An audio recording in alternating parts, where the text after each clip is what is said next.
네, 올해 마지막 주일 이제 어떤 말씀을 전해야 할까 고민하다가요. 예수님의 다시 오심을 전해야 되나 아니면은 여기까지 인도하신 하나님 에베네셀 하나님에 대해서 말씀을 전해야 할까 수없이 고민을 하다가 성경을 읽던 도중에 요한일서를 읽게 되었습니다. 그리고 이러한 마음이 들게 되었습니다. 내가 여기까지 올 수 있었던 것, 그리고 내가 이 자리에 서 있는 것, 여러분들이 그 자리에 앉아 있을 수 있는 것, 그리고 내가 하나님의 자녀가 되고 또 나의 모든 것은 하나님의 사랑 때문이 아닐까라는 궁금증이, 그리고 물음이 제 안에 찾아오게 되었습니다. 방금 보셨던 것처럼 God is love, 하나님은 사랑이십니다. 그래서 오늘 말씀을 통해 하나님은 사랑이시라라는 것을 나누게 될 텐데요. 여러분을 사랑하시는 하나님의 사랑을 이 말씀을 통해 깨닫게 되기를 간절히 축복합니다. 먼저 성경 말씀은요, 하나님이 어떠한 분이신지를 잘 알려주고 있습니다. 성경의 많은 구절에는 뭐 창조주 하나님, 전능하신 하나님, 모든 것을 다 아시고 어디에나 살아계시는 하나님, 또 완전하신 하나님, 승리하신 하나님 등 수많은 말들로 하나님을 표현하고 설명하고 하나님께 영광을 돌려드리고 있습니다. 그런데 여러분들도 이 중에서, 이 수많은 하나님을 표현하는 단어 중에서 하나만을 선택하여 하나님을 소개하라고 한다면 여러분들은 어떤 말로 하나님을 표현하고 싶으신가요? 저는 오늘 말씀처럼 딱 하나의 단어로 표현하고 싶습니다. 하나님은 사랑이시다라고 여러분들에게 말씀드리고 싶습니다.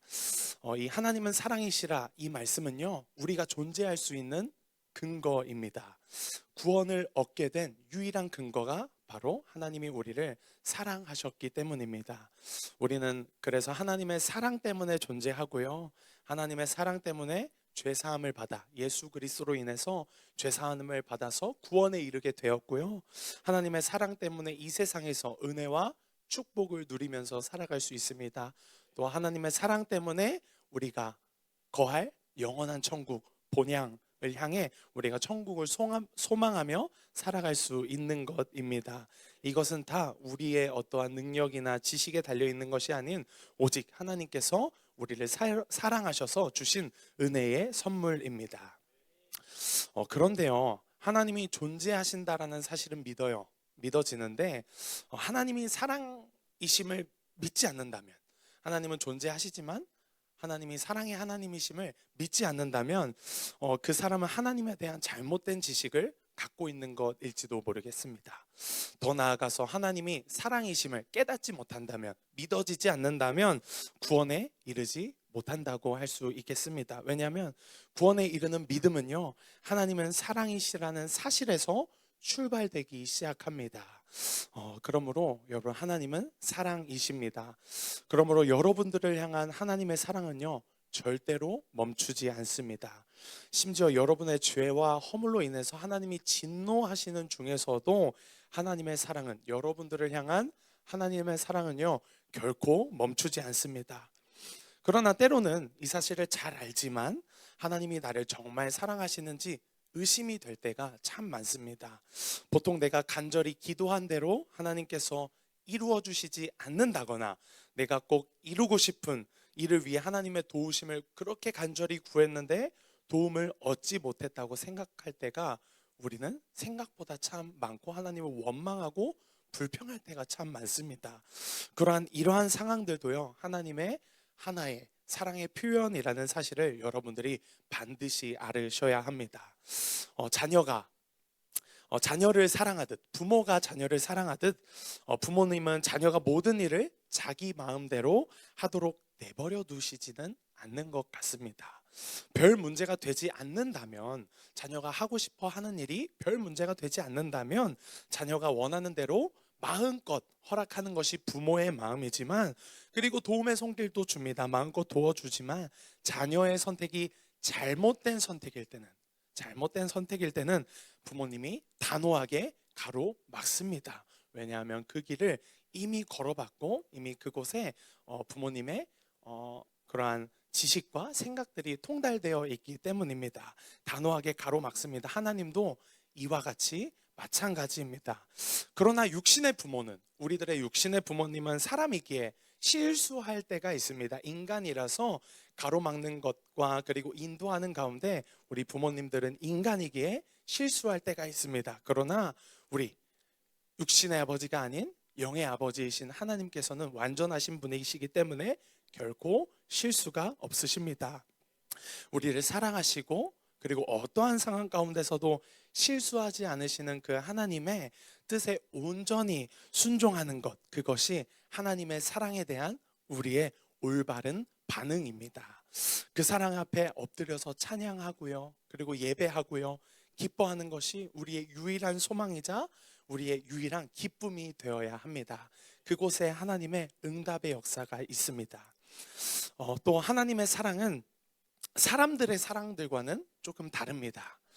사람은 사랑받을 만한 사람을 사랑합니다. 그리고 미워할 만한 사람을 미워합니다. 사람이기에 어쩔 수 없습니다. 하지만 하나님은 좀 다르십니다. 만약 하나님께서 사람과 같이 사랑할 만한 사람만 사랑하시고 그리고 미워할 만한 사람은 미워하신다면 하나님과 사람 사이에 별다른 차이가 없을 것입니다. 하나님은 우리가 사랑받을 만한 존재여서 사랑하는 것이 아닙니다. 하나님은 사랑 그 자체이시기 때문에 우리의 좋은 부분뿐만 아니라 더럽고 추악하고 연약한 부분까지도 사랑하시는 사랑의 하나님이십니다. 이렇게 하나님은요, 조건 없는 사랑을 베푸시는 분입니다. 저와 여러분이 이 조건 없는 사랑에 반응하는 저와 여러분 되시길 간절히 축복합니다. 물론 성경 말씀을 읽다 보면요, 하나님이 악인을 미워하신다라는 그러한 표현들이 나옵니다. 사랑이신 하나님께서 누군가를 미워하신다라는 이 표현이 우리가 판단하기에는, 우리가 느끼기에는 앞뒤가 맞지 않는 것처럼 느껴질 때가 있습니다. 하나님은 사랑이라고 배웠는데 어떻게 하나님께서 악인을 미워하시지라는 의문점이 들 수 있습니다. 그러나 그런 표현은 하나님의 하나의 공의로우신 표현을, 성품을 표현하는 것입니다. 하나님께서는 죄는 미워하십니다. 분명히 죄는 미워하시지만 오늘도 죄의 종이 되어서 죄를 지으며 살아갈 수밖에 없는 죄인된 우리를 여전히 불쌍히 여기시고 사랑하기로 작정하셨습니다. 사람이 악을 행하고 죄를 저지르면 그 악과 죄에 대해서 분명히 진노하세요. 마음 아파하시면서 그 악에 대해서 분명히 진노하십니다. 나의 사랑하는 자녀가 더 이상 반복하는 죄를 짓지 않았으면 좋겠는데 불쌍히 여기시지만 진노하시지만 진노 중에서도 하나님의 자녀에 대한 사랑은 절대로 결탄코 끊지 않으신다라는 것입니다. 그러므로 하나님께서 우리의 죄를 때로는 징계하시더라도, 채찍질로 광야에 보내셔서 징계하시더라도, 우리가 아프더라도 그 이유는 언제나 우리에 대한 사랑 때문에 하나님께서 징계하시고 채찍질하시고 광야로 내몬다라는 사실을 저 여러분들이 잊지 않았으면 좋겠습니다. 지금은 좀 큰일 날 일인데요, 제가 학창 시절을 보낼 때는 학교 선생님들께서 언어적으로, 신체적으로 체벌을 자주 하셨습니다. 여러분들 요즘 학교에서는 체벌하지 않죠? 네, 저 때는, 그리고 저 위의 세대들은 다 체벌을 경험하며 살았습니다. 그 중에서는 정말 학생들이 잘 되기를 바라는 마음에 매를 든 선생님들도 계셨습니다. 그러나 그렇지 않은 때도 있었습니다. 분풀이식으로 과도하게 체벌을 하는 때도 있었습니다. 자기의 그 더러운 기분을 학교에 와서 선생님이 아이들에게 해코지하는 식으로 푸는 선생님들도 있었습니다. 하지만 하나님의 이러한 징계는요, 결코 사람처럼 분풀이나 화풀이로 표현되지 않습니다. 히브리서 12장 6절 말씀 우리 함께 읽어볼 텐데요, 한번 읽어볼까요? 시작. 주께서 그 사랑하는 자를 아들마다 채찍질 하심이라. 네, 사랑하는 자를 하나님께서 채찍질 하신다라고 하십니다. 우리가 죄에 대해서 하나님께서 징계하시고 회초리를 드시는 이유는요, 하나님께서 우리를 사랑하시기 때문입니다. 우리가 죄를 범하고 징계 없이 지옥에 가는 것보다, 지옥불에 던져지는 것보다 징계를 받고 돌이켜서 천국에 가기를 하나님께서는 지금 이 순간도 원하고 계십니다. 이처럼 하나님의 징계에는요, 우리를 향한 그분의 진정한 하나님 아버지의 눈물 어린 사랑이 존재합니다. 여러분, 현재 힘들고 어렵고 하나님께서 나를 외면하시는 것 같고 나의 기도를 들어주시지 않는 것 같고 내가 광야 가운데로 내버려 두신 것 같고 내가 회초리를 맞고 있다면, 그렇게 생각하시는 분이 있다면 왜 나만 이렇게 고난을 겪고 있냐며 오늘도 한탄하고 있으시다면, 반드시 하나님께서 여러분들을 사랑하고 있다라는 증거로 여기시기를 간절히 축복합니다. 여러분께서 그 하나님의 사랑을 깨달을 때 하나님께서는 반드시 고난 뒤에 있는 축복을 여러분들에게 허락해 주실 줄 믿습니다. 우리는 죄로 인해서 우리는 우리 자신을 미워합니다. 미워하기도 합니다. 우리는 자신의 실수나 실패, 죄악과 허물, 연약함, 이러한 것들을 오랫동안 내 자신을 미워하기도 합니다. 또 저주하기도 합니다. 그래서 우울증에 빠지기도 합니다. 어떤 사람은 우울증에 빠지기도 하고요. 어떤 사람은 자기 연민에 빠지기도 합니다. 또 어떤 사람은 완벽주의적인 성향이 그로 인해서 드러나게 되기도 합니다. 하지만 하나님은 결코 여러분들을 미워하지 않으십니다. 여러분들이 여러분들의 죄를 아무리 정죄하고 미워한다고 할지라도 하나님께서는 여러분들의 죄는 미워하시지만 여러분들 자신을 미워하지 않으십니다. 하나님은 여러분들을 끝까지 사랑하십니다. 심지어 여러분의 죄와 허물에 대해서 진노하시는 중에서도 여러분을 향한 하나님의 사랑은요, 변함이 없습니다. 세상의 가치, 기준, 평가, 이런 세상의 모든 것들은 변합니다. 10년이면 강산이 변한다고 말도 하고요. 세상의 모든 것들이 변해도 변하지 않는 단 한 가지, 그것은 바로 나를 향한 하나님의 사랑은 절대로 변하지 않습니다. 이 사실을 반드시 기억하시길 바랍니다. 이것이 우리가 가져야 할 바로 하나님 자녀의 정체성입니다. 우리는 이 정체성으로 세상에 나가서 승리할 수 있는 것입니다. 어둠의 세력과의 싸움에서 우리는 이 사실로 말미암아 나와 함께 계시는 예수 그리스도로 승리할 수 있는 것입니다. 우리 자신을 이 시간 좀 돌아보았으면 좋겠습니다. 우리는 감사와 기쁨 그리고 감격이 있는, 감동이 있는 신앙생활을 하고 있습니까? 그렇지 못한다면 무엇이 문제이겠습니까? 무엇이 문제일까요? 한번 우리 마음속에 한번 질문해 봤으면 좋겠습니다. 뭐가 문제여서 내가 지금 이 자리에 앉아 있는데도 불구하고, 하나님이 부르셔서 앉아 있는데도 불구하고 나는 감격과 기쁨이 없이 그저 신앙생활이 아닌 종교생활을 하고 있는 이유는 과연 무엇일까? 한번 여러분들 자신에게, 그리고 저는 제 자신에게 한번 물어보고 싶습니다. 하나님이 여러분들을 사랑하지 않아서일까요? 하나님께서 여러분들을 사랑하지 않으셔서 여러분이 그 사랑을 깨닫지 못하는 것일까요? 저는 절대로 그렇게 생각하지 않습니다. 이유는 바로 내 자신에게 있습니다. 나를 향한 하나님의 사랑을 모르거나 혹은 부분적으로만 알고 있거나 잊어버리고 살고 있기 때문에 우리가 하나님의 사랑을 체험하고 충만하게 누리지 못하는 것입니다. 그러므로 우리는 계속해서 그리고 반복적으로 우리를 향한 하나님의 사랑이 어떠한 사랑인지를 계속해서 배우고 묵상하고 경험하고 감사함으로 고백하며 살아가야 합니다. 그리고 이 자리가 여러분들 바로 그러한 자리입니다.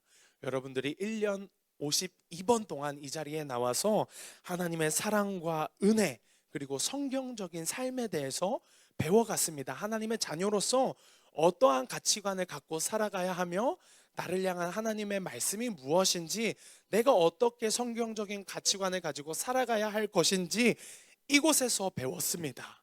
그렇다면 여러분들 질문해 보겠습니다. 여러분들 안에 무엇이 남아 있습니까? 지금 여러분들 안에, 제 안에 무엇이 남아 있습니까? 무엇을 깨닫고 살아가셨습니까? 무엇이 여러분들을 움직이게 하셨나요? 무엇 때문에 여러분들을 살아가고 계십니까? 하나님의 사랑만이 남고 하나님의 사랑을 깨닫고 하나님의 사랑이 여러분들을 살아 움직이게 만들고 하나님의 사랑으로 살아가시길 간절히 축복합니다. 여러분 잊지 않으시길 바라겠습니다. 하나님의 사랑이 저와 여러분들을 이곳까지 이끌으셨습니다. 돈이 그리고 어떠한 사람의 손길이 나를 이끈 것이 아닙니다. 하나님의 은혜 때문에 우리는 이 자리에 서 있을 수 있는 것입니다. 그렇다면 나를 사랑하시는 하나님의 사랑을 어떻게 깨달을 수 있는 것입니까? 어떻게 하면 그 사랑을 깨달을 수 있나요? 오늘 우리가 읽은 본문 9절과 10절 말씀에 아주 잘 나와 있습니다. 우리 9절과 10절의 말씀 함께 다시 한번 읽어볼까요? 요한일서 4장 9절에서 10절 말씀입니다. 네, 한번 읽어보겠습니다. 시작. 하나님의 사랑이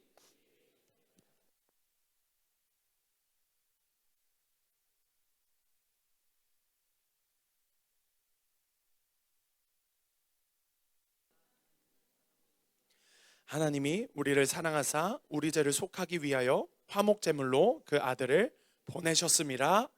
아멘. 지옥에 갈 수밖에 없는 우리들을, 죄인인 우리를 구원하여 하나님의 자녀로 삼으시려고 하나님께서 하나뿐인 아들 독생자 예수 그리스도를 십자가에 보내셔서 죄 없으신 그분이, 십자가에 달리지 않으셔도 될 그분이 나의 죄를 위하여 십자가에 죽게 하신 건, 이것이 하나님의 사랑입니다. 다른 게 하나님의 사랑이 아닙니다. 그 독생자 아들 예수 그리스도를 나의 주인으로 삼고 그분을 평생 따라가는 건, 그리고 그렇게 살기로 결단하고 나의 입술로 고백하는 건, 그것이 하나님의 사랑에 대한 우리들의 반응인 것입니다. 그런데 우리는 세상에서 늘 사랑받을 만하니까, 사랑받을 만하게 행동하니까 나를 사랑해 줍니다. 그리고 사랑스러우니까 남을 사랑하게 됩니다. 그래서 흠없고 부족한 나를 하나님께서 사랑하신다라는 것이 좀처럼 믿어지지 않습니다. 세상에서는 나를 사랑할 만하니까 사랑해 줍니다. 조건으로 사랑합니다. 너가 뭐 했으니까, 너는 참 착하니까, 너는 공부를 잘하니까, 너는 학생 회장이니까, 너는 좋은 학교 나왔으니까, 너는 좋은 차를 타니까, 너는 돈을 잘 버니까 너는 사랑받을 만하지. 그리고 우리는 또 너는 이러이러하니까 너는 당연히 사랑스럽지라고 하면서 조건이 있는 사랑을 내세웁니다. 그러나 분명한 것은 하나님이 저와 여러분들을 사랑하지 않는 것이 아닙니다. 우리가 그 사랑을 받아들이지 못하는 것입니다. 우리가 흠 많고 죄가 많은 인간이기 때문에 하나님이 나를 사랑하신다라는 사실이 좀처럼 믿어지지 않는 것입니다. 여러분들, 하나님은 여러분들을, 당신을 사랑하십니다. 우리가 사랑받을 만하기 때문에 하나님께서 우리를 사랑하시는 것이 아닙니다. 하나님께서 태초전부터 우리를 작정하시고 우리를 사랑하시기로 작정하셨습니다. 여러분들이 지으시기 전부터 하나님은 여러분들을 사랑하기로 작정하셨어요.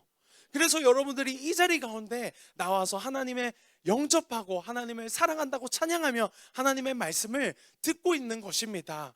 결코 우연이 아닙니다. 하나님의 섭리 가운데 여러분들이 사랑의 시간 안에 구속되어 여러분들이 이 자리 가운데 앉아 있을 수 있는 것입니다. 우리가 사랑받을 만하지 못해도, 우리가 받을 만한 존재이지 않아도 하나님은 우리를 사랑하십니다. 그래서 하나님은 독생자 예수 그리스도를 보내셔서 십자가에 죽게 하셨어요. 저와 여러분을 향한 그 사랑 하나 때문에 그렇게 하셨습니다.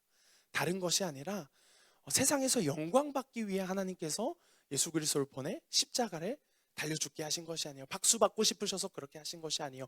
저와 여러분을 향한 그 사랑 때문에 하나님께서 그렇게 하셨습니다. 말씀을 마무리하고 싶습니다. 하나님은 우리를 사랑하십니다. 저와 여러분을 사랑하십니다. 우리 옆에 있는 사람과 함께 인사할까요? 하나님은 당신을 사랑하십니다.